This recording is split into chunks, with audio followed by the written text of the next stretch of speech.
Good afternoon on what is a slightly chilly and definitely overcast afternoon.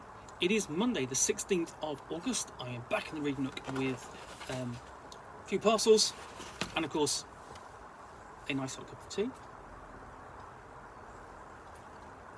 And having already gone through that one, desanctioned box set, the next one I am going to go into is this one for another entry from Echoes of Fomalhaut, from the Hungarian D20 Society, and this will be a fanzine or something which I haven't looked at yet.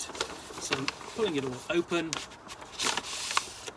and so last time I looked at Echoes of Fomalhaut, the fanzine, issue 6, the Gallery of the Rising Tombs, which was that. So what we've got next in here, let's have a look. Just put that back, and I have oh, let's go with this one. Let's get the knife out again. Quick slice.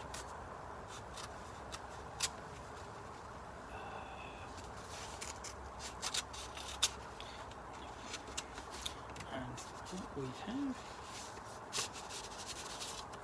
is that, or I should say that, because once again, what you get with each issue of the Echoes of Fomalhaut is a map. This is not double-sided this time, but it is a map of the dungeon, which we've not really seen before with the issues. Mostly they've been maps of towns for the players.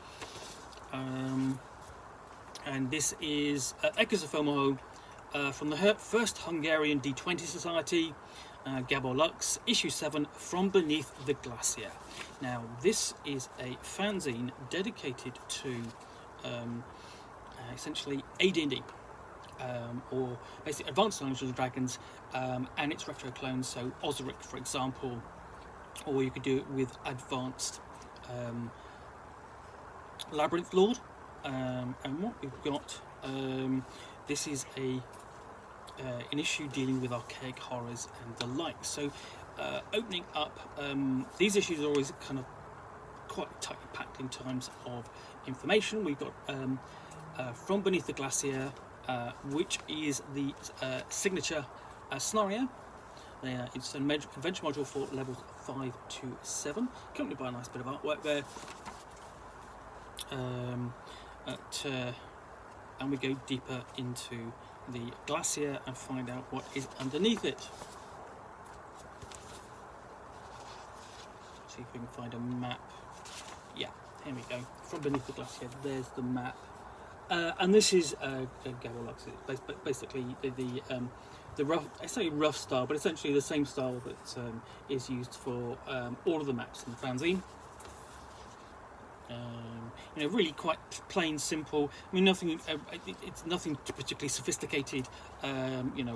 Basically, for example, with cross hatching or anything like that. It's very clean, simple. No, basically square or hex grid, that sort of thing, and that's fine. You don't need it. I'm sure this will be interesting because essentially.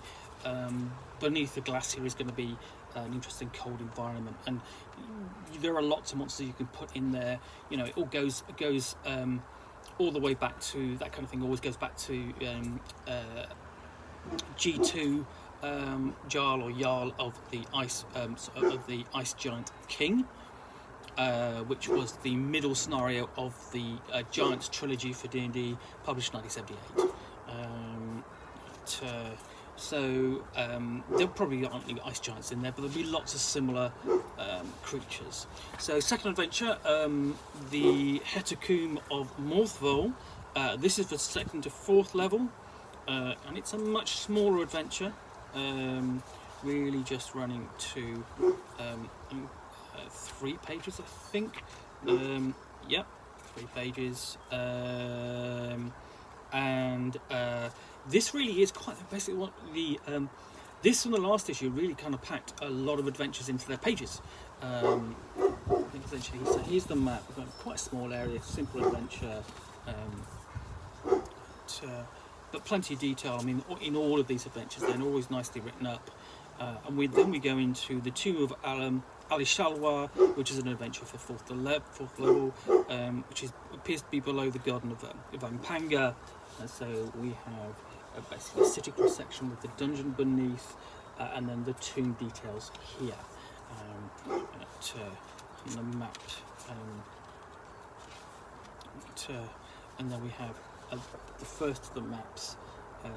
And the thing is, you can see with these quite extensive, sort of like expanded out stat blocks. Well, they're generally quite easy to read, and they handle quite a lot of NPCs and monsters. And we delve deeper in here. So we've got the level 1 of the Tomb of Ali Shalwa. And below that, the Garden of Shanghai. I'm sure I'm pronouncing that correctly. I do apologise for that. To the lower shrine, you're working your way down, as you would in a classic dungeon, to the cistern, level 2, and then beneath that you have the dismal pits of Shanash. So really, what you've got a multi-level dungeon here. It's an adventure site which the players can explore. We've got to give good reason to, and these locations are essentially built into this cross section here. So you've got the pits of Shanash, the Garden of Vampanga, Ali Shalwa's tomb up there. And you know, the GM can easily just have the players travel from one location to another, or alternatively actually make something of going through, taking that route, down these stairs, along these corridors, and so on. And here we are, level 4, the Dismal Pits of Shanash. So yeah, there's plenty of scope here to expand it between levels if the Dungeon Master wants. And here's the garden itself. I mean, this bit is a little bit difficult to read or basically look at. It's a little bit scrappy at the least.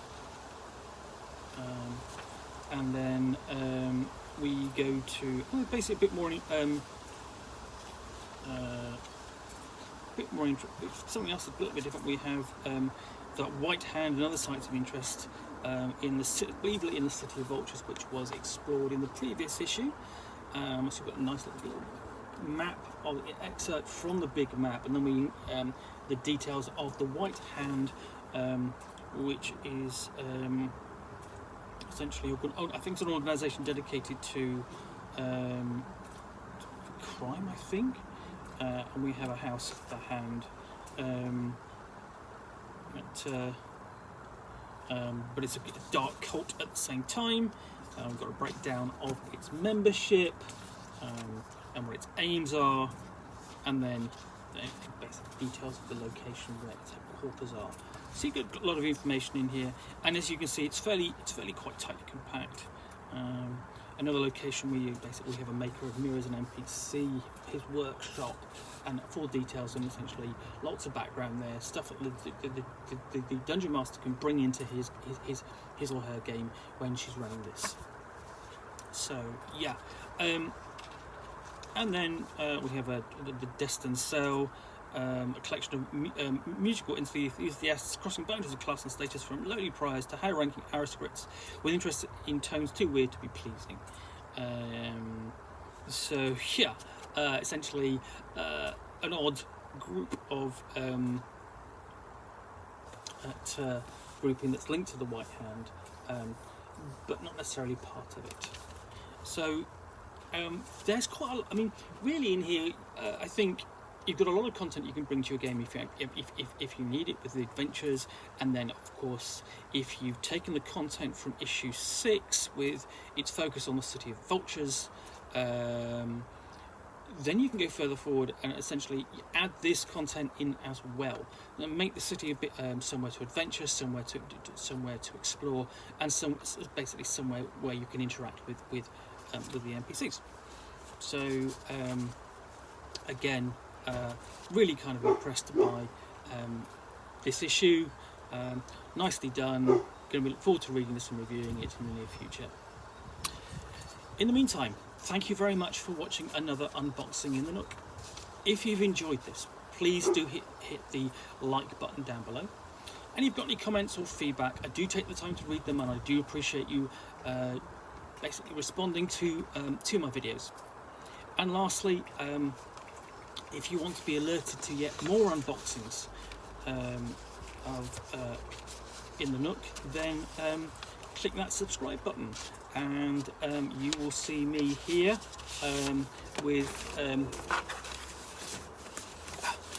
more parcels, something to talk about for 10 minutes or so, and of course a nice hot cup of tea.